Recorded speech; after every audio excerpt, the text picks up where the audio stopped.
Does the NSA intercept Americans' cell phone conversations? No. Google searches? No. Text messages? No. Amazon.com orders? No. Bank records? No. What judicial consent is required for NSA to intercept communications and information involving American citizens? Within the United States, that would be the FBI lead.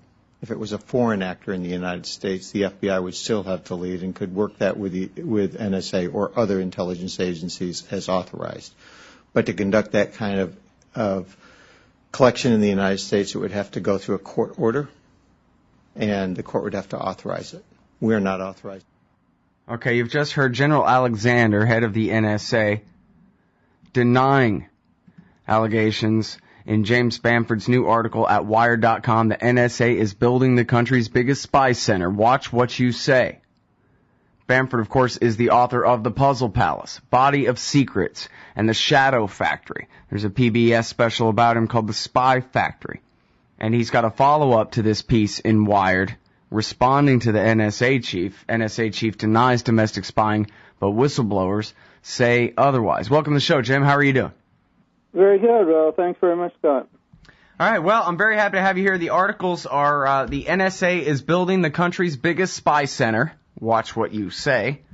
And now the follow-up. NSA chief denies domestic spying, but whistleblowers say otherwise. Now, you wrote not just the book, but 3 books about the National Security Agency. And you cover a lot of brand new ground in your most recent book. But in this piece at Wired, you have brand new sources, brand new named, very high-level sources at the National Security Agency spilling the beans. So who are your whistleblowers, and what have you learned?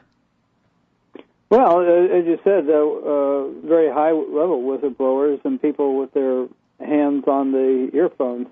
One of them was William Binney. He's about as high as you can get when it comes to the technical knowledge of how NSA does its eavesdropping. He was head of the very large 6,000-person organization. He was the technical director for this very large 6,000-person organization in NSA that did the worldwide eavesdropping, and then he became the founder and co-director of the organization at NSA that pretty much was in charge of automating all the eavesdropping capabilities around the world. That was what they call the SARC, the Signals Intelligence Automated Research Center. And Bill Binney was like I said, the founder and the co-director of that organization. And before that, he was the technical director for the organization that did all the electronic spying around the world. So he has enormous credentials. He worked there for almost 40 years, and he was there at the time that NSA began its warrantless eavesdropping, and that was the thing that he just couldn't stand, and he left in protest late in 2001.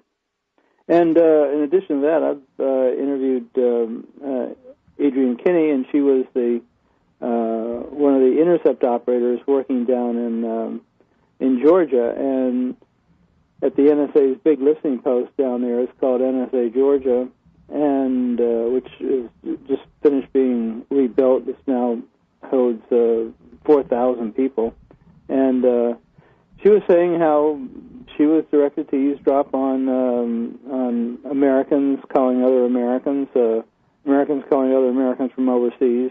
These would be, a lot of times, would be journalists calling their families back in the U.S. and having intimate conversations with them, and she was told she had to listen to them and record them and transcribe them. So you have all that, and then you have the director's denial that they do electronic eavesdropping in the United States today. But one of the things that was really bizarre was the scenario that they created Well, now hold on one second, because we have time. We certainly want to get to the general's denials and what else you have to say about that.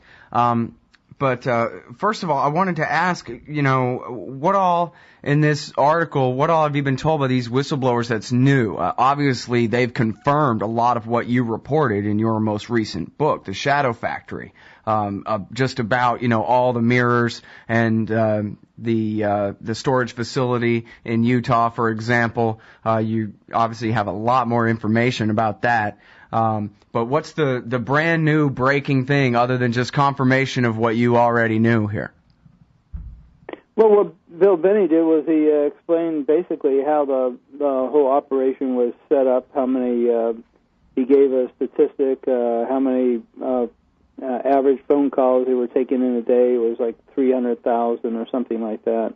A lot of facts and figures in the article about how many phone calls were eavesdropped on. He said that in addition to that monitoring room, the secret room they had in San Francisco, the AT&T switch in San Francisco, there was probably between 10 and 20 other facilities around the country and other telecom switches.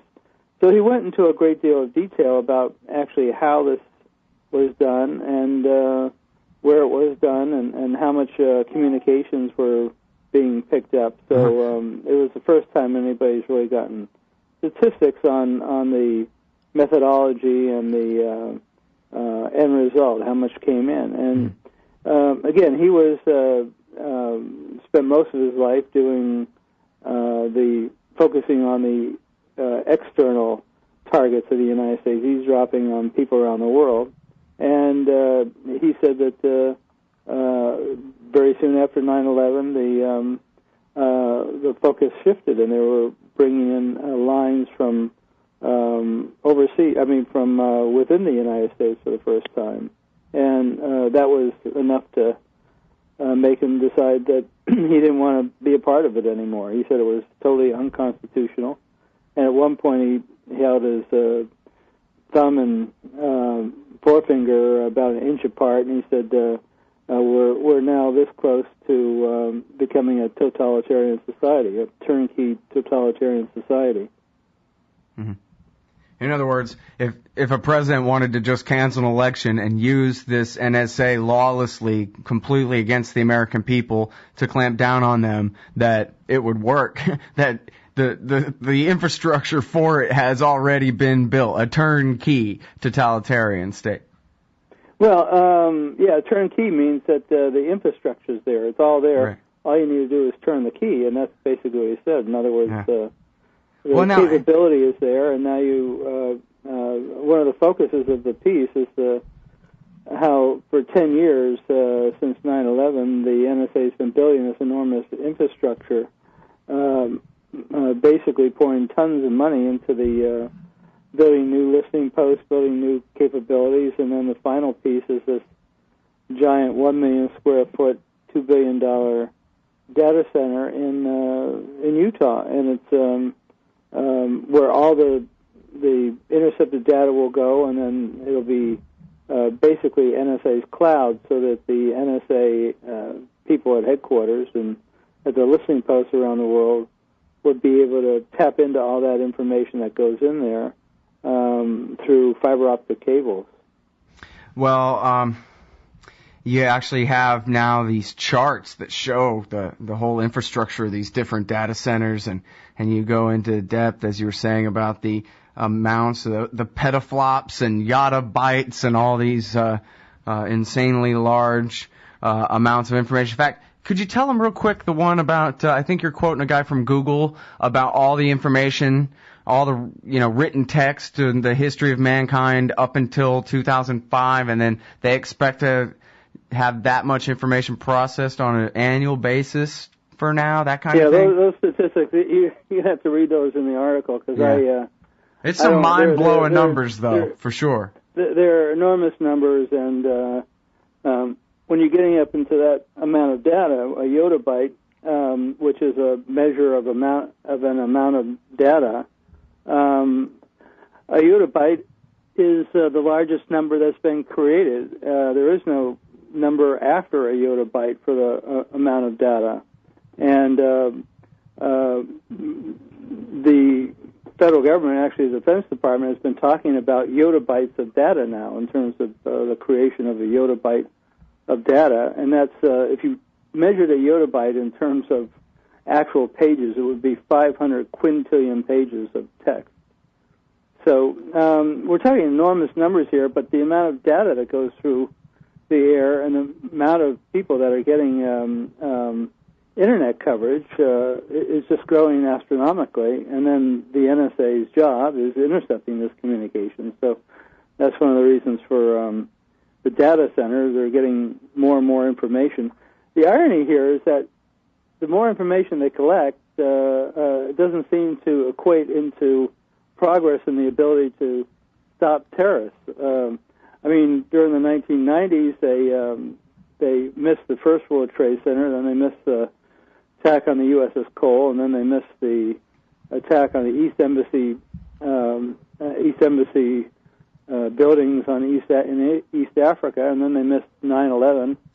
And then even after that, when they've been building all this new capability and being showered with more and more money, they missed the underwear bomber on Christmas Day in Detroit, and then they missed the Times Square bomber and so forth. So we're paying billions and billions and billions of dollars for improving this agency, but it seems to be that all we're doing is paying it to drown itself in data.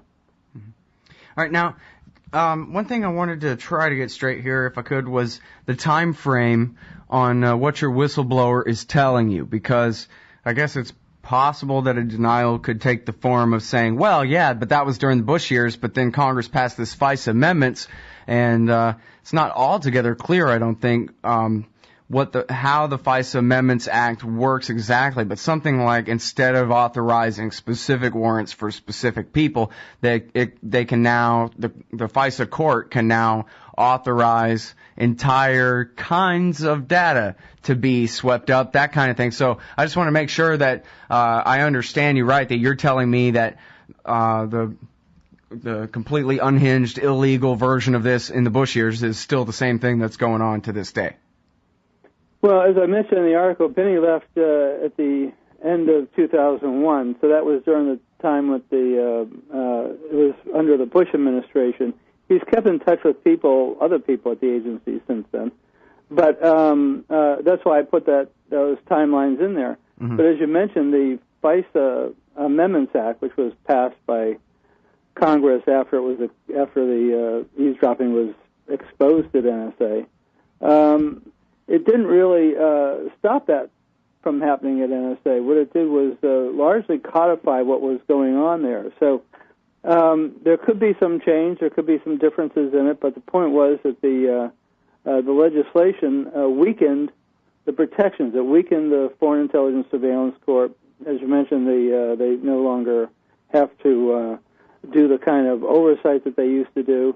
And the NSA is building a data center to put something in there, and they're getting a great deal of information from all these inputs that they've got around the country, the one in San Francisco and the other one. So, it's very interesting what could be going in there, and they're certainly from people that have worked in the listening post and so forth said that NSA had a large concentration on trying to find domestic targets. Again, this was after 9/11 when we were attacked by people in the United States, so there was a heavy drive to find any more homegrown terrorists.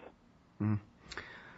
Well, so at this point then, is it just not believable to you when they say that, he was saying that in the denials yesterday, the general was saying, well, we don't even really have the ability to read domestic email from an American to an American.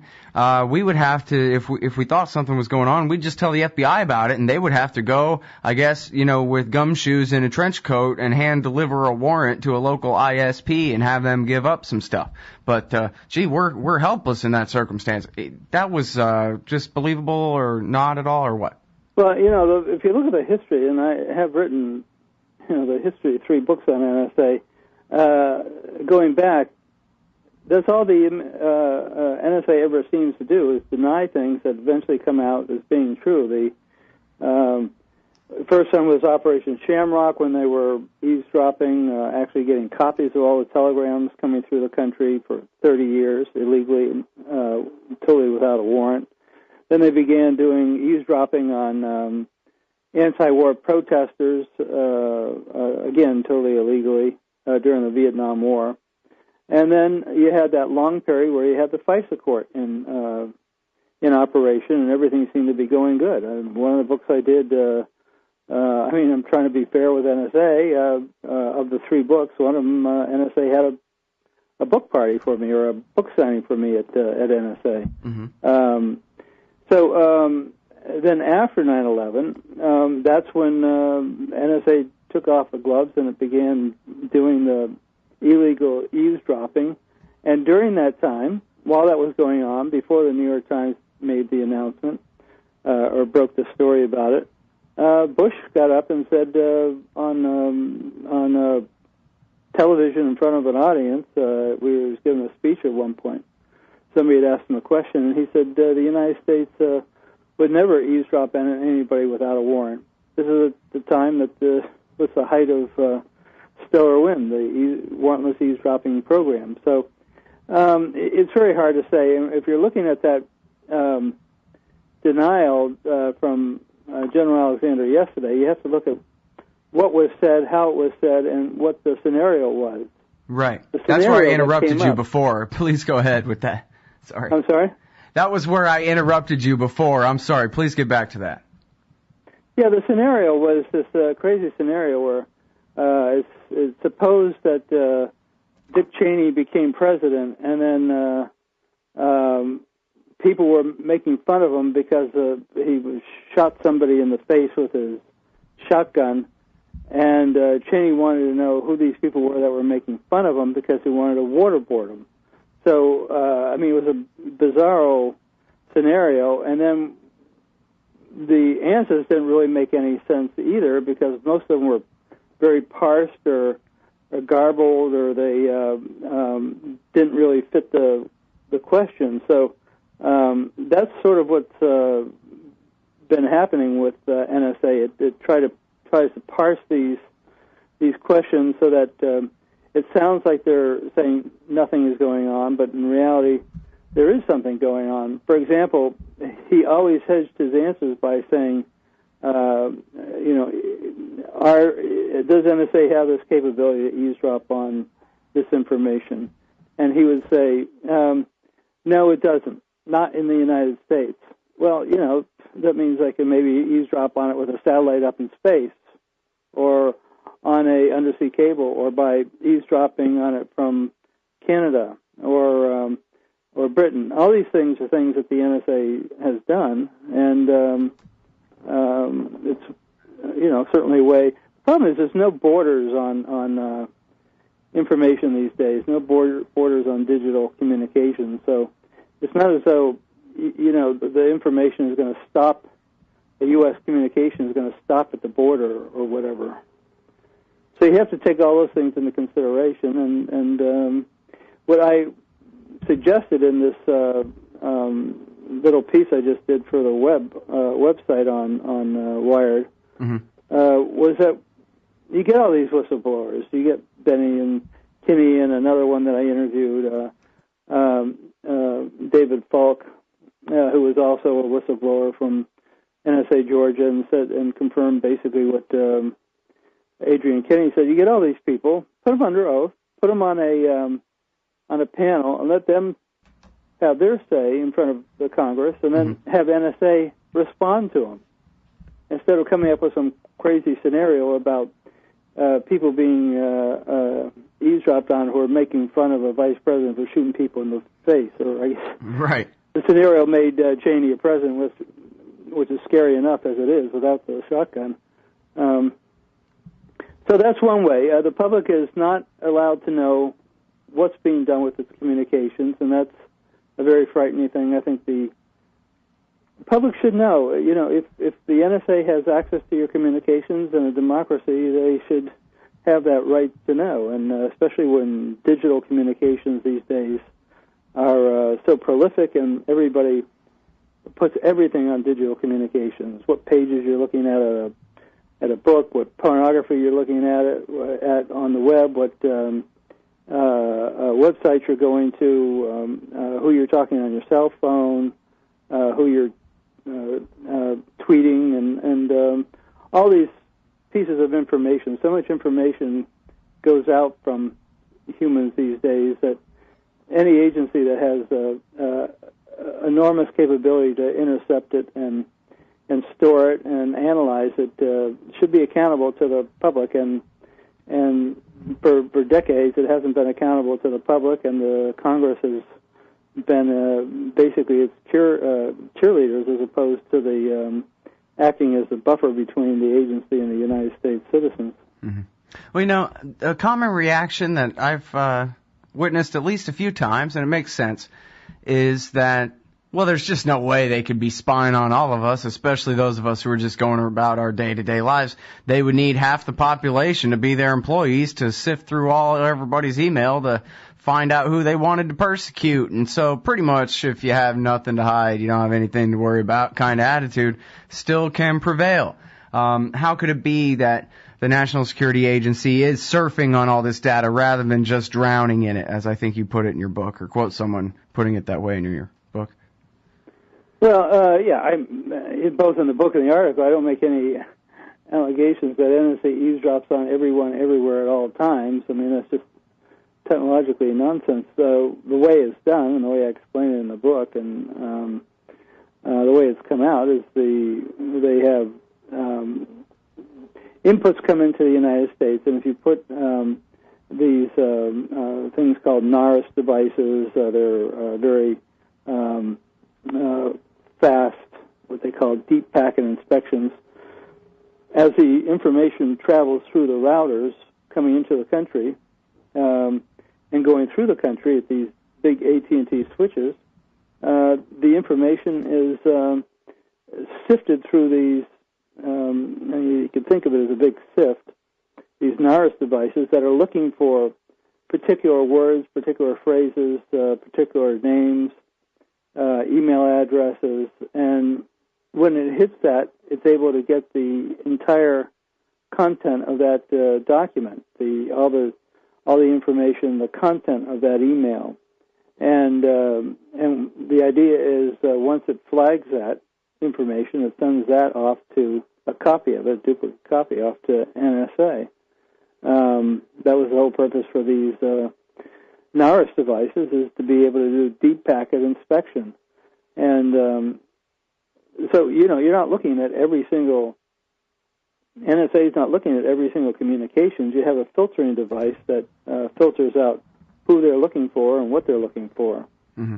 Yeah, I think people probably picture like the Simpsons movie where there's this one room with 100,000 NSA spies at cubicles sitting there listening. You know what I mean? That kind of thing. Well, but it's really not necessary. It's all just in the software to comb through looking for what they're looking for, huh? Well, you have different levels of software. You have initial level, probably the satellite, probably the initial level where it'll pick only certain communications frequencies up. It might not, need all the communications coming in and out of Liechtenstein or from Monaco or someplace. But it would want everything going in and out of Libya, or it would want everything going out of other countries. So there's filtering mechanisms, filtering software on the satellite itself that will determine which communications to pick up and which not to pick up. And then once it picks up that, or actually relays it to an initial NSA listening post, and again, in the article I describe how all that works. And then there's another filter where they'll go through maybe an initial scan to see what may be important and what's not. And so eventually it will get to analysts at NSA headquarters that will be subject area experts, and they'll have a final look at it and take a look at the final amount. By then, a lot of the other information has been filtered out, just like separating the wheat from the chaff. So that's pretty much how it works. And it works well? Is that your understanding, that they basically can surf on all this data and figure out what it is that they're looking for? Well, the software looks through it. It's just like there's software that's designed to find out whether you're downloading a movie or downloading pictures or downloading email. I mean, all this has a signature when it goes through, when it's being transmitted and so forth. So, on a much more detailed level, that's right. What this hardware and software does. It looks for what the agency is looking for. The agency can, if you have this device set up in San Francisco, for example, where it will filter everything through this device, it would be able to kick out whatever the NSA is looking for, and the NSA could program it and reprogram it and change the targets remotely. They don't have to be in San Francisco in a little room to do it. They just program it remotely from headquarters for, put particular name down there, particular phone number, particular email. It doesn't have the power to listen to every conversation. What it does is that it's looking for certain phone numbers, and any of those phone numbers that are on the target list will be forwarded to NSA for analysis. It's much more detailed when it gets the email, because it can actually look inside the content of the email for whatever they're looking for, a name, a word, a phrase, a address, whatever it is they're looking for. All right, now I'm talking with James Bamford, author of Puzzle Palace, Body of Secrets, The Shadow Factory, a new article in Wired magazine and a follow-up at Wired.com, following up on NSA Chief Keith Alexander's dismissal of the allegations in his article yesterday in front of the Congress. I wanted to give you a chance again to tell me about, because it's been a little while. I was hoping you could tell me about the data storage station, I guess it is, down in San Antonio. That was, I think you compared it to the size of the Alamo Dome, which is pretty big, and then it was going to be just a few miles away from a new Microsoft center. I believe the last time we spoke they were working on it. Is that thing up and running now? I think it's just about complete, or it has been completed. It's actually a former Sony computer plant in San Antonio. NSA bought it and converted it into a sort of small version of what they have in Utah. It's almost the size of the Alamo Dome, and it could probably serve as a backup for Utah if something happened there. It's not as big, but it can hold quite a bit of information. Plus, there are a lot of analysts down there. The way it works is the listening posts that used to be overseas are largely in the U.S. now. So listening posts in Georgia focuses on communications in the Middle East, North Africa, and Europe, and in Texas they focus on Central and South America, but they also have additional people that watch the Middle East from there. And then in Hawaii, they have what they call NSA Hawaii, which looks at the Far East and so forth. And then there's a facility in right outside of Denver in Colorado that is the downlink for all the satellite information. In other words, four satellites around the world pick up these communications and then retransmit it down to Aurora, Colorado, Buckley Air Force Base, and then that's, like I said, another filter, and then from there it goes, or it will go to Bluffdale, the NSA facility in Utah. Mm-hmm. And you say that they really have made significant advances in the speed of the computers that they use to crack even the toughest new encryption methods. Is that right? Yeah, that's another new thing. I mean, the article, it's a fairly long article, quoting Binney about the domestic aspect is just one small part of it. The other aspects deal with the how big the data center is, what kind of, basically describing the whole data center, what it's basically going to be made up of, how many square feet of storage space and all that, and how that will be sort of the final piece in this puzzle. But the other aspect of the data center is not just the storage, but breaking codes. NSA has three basic jobs. One is intercepting communication. The other is breaking encryption systems, breaking codes. And the third is making encryption systems for the U.S. government. So on that second part, if you're breaking codes, you need two real, it's very important you get two things. One of them is a lot of communication, because what you're looking for are patterns. And if you have one piece of communication, you're not going to find a pattern. If you have two, it's going to be very difficult to find a pattern. If you have 200,000, it's going to be much more easy to find patterns. Mm-hmm. So the more information they store at the NSA data center in Utah, the more they'll have to go through looking for patterns. And what they use, the tool they use to simplify it as much as possible, the main tool they use to look for these patterns through a process known as brute force is very fast computers. Very fast computers will go through zillions of combinations of looking for different combinations within this group of data that they have at Utah. So, in other words, if they have 200,000 messages from a particular target that's in a particular encryption system, they'll run just enormous numbers of combinations through them. Right now, they've developed a computer that will do what's known as pentaflop. It's a measure of speed. A petaflop is a quadrillion operations a second.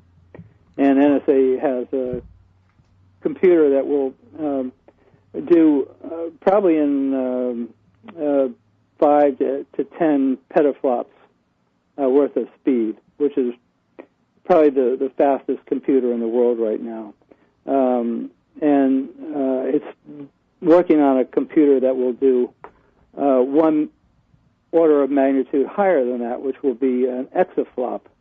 So you're getting in these terms that nobody's ever heard of, and these are like the land speed record for computers in terms of being able to do very fast analysis. And in order to build this supercomputer, they're building it down in Tennessee, at the same place where they in World War II built the atomic bomb, down in Oak Ridge.